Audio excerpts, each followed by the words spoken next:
Well, let's talk about why people give in the first place. What is it that motivates giving? The leading reasons, particularly among people of faith, are impact, faith, relationships, and asking. Impact.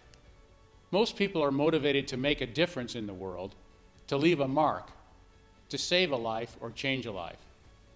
They are motivated to take action, such as giving their time, talent, or money to make this difference, and are attracted to opportunities to make an impact.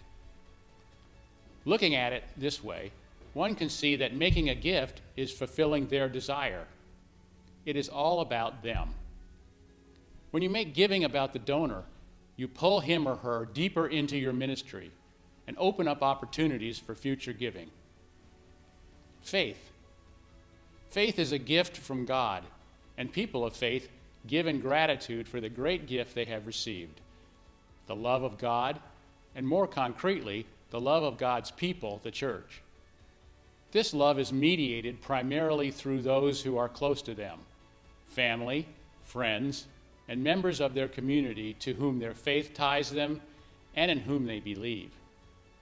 People give to what they believe in: God, their community, and the activities they ordain. That is why it is so important to tie a request for a gift to gratitude for what has been received. Relationships. People will give if the cause interests them and they are asked by someone they trust and respect. Knowing what the interest of others is and gaining their trust and respect only happens if there is a relationship. The work of building relationships with those in the community is a precursor to any invitation to give and should be an ongoing activity of the pastor and leaders. Asking. When asked why they don't give, most people say they were never asked. Many people want to give, but are never invited to, clearly and directly. People are open to opportunity, want to be included, want to be involved with something important, but many are unsure of how to do that until someone asks them. The impact can be made clear. The gratitude for faith can be evoked. The testimonies of others may be compelling, but for many, how they should respond is a mystery. You have to ask them. It's important to understand that people want to give. They like to give. When you ask, you are providing that person an opportunity to participate in God's work. Giving doesn't make people poorer. It makes them richer. As the Apostle Paul said to the Corinthians, "You will be enriched in every way for your great generosity." So what does it take to cultivate a generous community? A sustainable and growing community is spiritually and financially growing. Growth in financial sustainability comes from two places: more givers and givers giving more. Most communities need to have a minimum of 80 to 90 giving units to achieve financial sustainability. How is this achieved? There are three necessary elements to raise more and more money year after year: leadership, relationships, and an engagement strategy. Leaders, paid or volunteer, are those who do the recruiting, teaching, training, and inspiring of others. Their primary role is to organize people to act in their interests. A growing community needs a growing cadre of leaders who relate to others, care for them, understand them, and ask them to act on those interests. To be effective in community finances, a leader must have vision, relational skills, courage, and a healthy self-esteem. Let's talk about vision. A leader needs a clear understanding of the identity of the community, what God has called the community to be and do. Discovering the mission is one of the earliest steps in the discerning book, Starting New Worshiping Communities. And it needs to be emphasized over and over, year after year, until it is understood by a majority of the community. A leader needs relational skills. They need to build relationships with new people. A leader is curious, a good listener, and can share her own story in order to draw people into deeper conversations about important topics, such as spiritual growth, religion, family, vocation, life struggles. A leader understands that most people long for a place where they are known at a deep level, where people are open and vulnerable and exhibit care for themselves and others. A leader needs courage. Many people are reluctant to ask things of others, afraid to ask someone to come to church with them, afraid to ask for a meeting with someone they do not know, afraid to ask for money. This is basically a fear of rejection. We're afraid that no isn't just a response to a proposal, but means that I must not be a worthy human being. This exaggerated fear keeps us from taking a risk, keeps us from growing as leaders, engaging new people, and asking for a commitment to support the mission. The leader needs the courage to ask, maybe for something small at first, but is committed to grow his courage with each yes. Finally, a leader needs self-esteem. To gain such courage, a leader must know deep in her soul that she is lovable and valuable. That is learned by being surrounded by family, friends, and significant others who love them unconditionally. These leaders also have a deep faith that God loves them, and they believe the mission of their community is worth asking for. As leaders enter relationships with others, they are always keeping their eyes open for people in the community who embody these four characteristics of vision, relational skills, courage, and self-esteem, and inviting them to become a community leader in their own right. Relationships. Developing leaders with these four characteristics is the first step in what it takes to cultivate a generous community.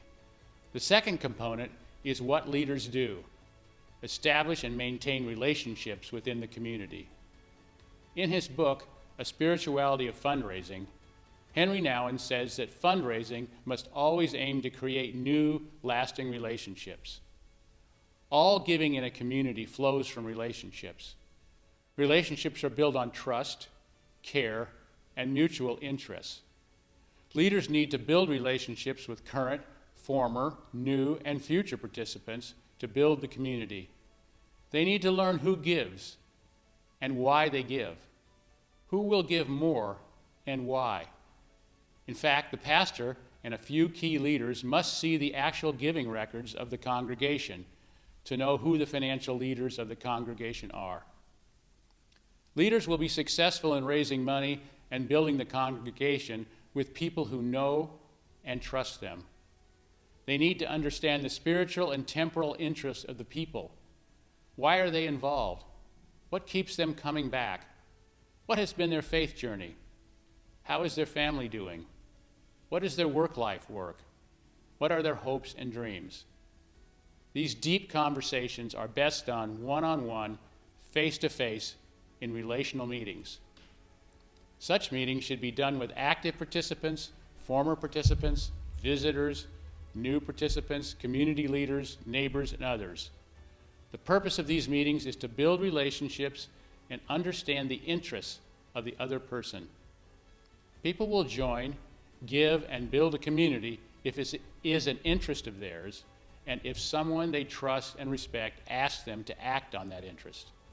The continual expansion and deepening of relationships keeps the community healthy and growing in all aspects of vitality. What about an engagement strategy? After leadership and relationships, a community needs an engagement strategy that ensures that new participants are integrated into the community and current participants will continue and increase their commitment. The principal practice of that strategy are a representative team and relational meetings. A representative team is a group of open-minded leaders, especially financial leaders, who have a clear understanding of the mission of the community and are appointed to conduct relational meetings, communicate the aspect of the mission, and listen for those perspectives and insights which can continue to help the mission evolve to serve the interests of the participants. A brief training should be held for these team members to ensure all are comfortable and know how to approach the meetings. What are the meetings about? A relational meeting is a one-on-one, face-to-face meeting intended to develop a public relationship with another person and to understand one another's interests and core values. It requires curiosity, listening skills, and a willingness to share one's story. Relational meetings are central to organizing people to act on their interests. This is where stories, experiences, worries about one's personal, family, and community life are shared, and perspectives, values, and passions that underline one interest are communicated. Relational meetings should be conducted on an ongoing basis throughout the year. While these meetings are not conducted for the purpose of raising money, they are the best preparation for an annual stewardship appeal. The pastor should set up these meetings during a community gathering by periodically announcing that fellow participants will be contacting people to request relational meetings. Leaders will follow up by making contact and requesting a 40 to 50-minute meeting at a convenient location. Leaders should begin talking about who they are and why they are interested in the meeting, sharing their story, and asking why the participant joined the community. They need to get to know the person and learn what their interests are. They should listen 60 to 65% of the time. No asks or notes are taken during the meeting, but general comments, interests, and other follow-up is recorded after the meeting. If the conversation is not over, a follow-up conversation should be held. Several times a year, those who are conducting meetings should meet together and discuss their findings, take notes of patterns and issues that have emerged, identify potential additional leaders for various ministries, and conduct other activities that should be initiated.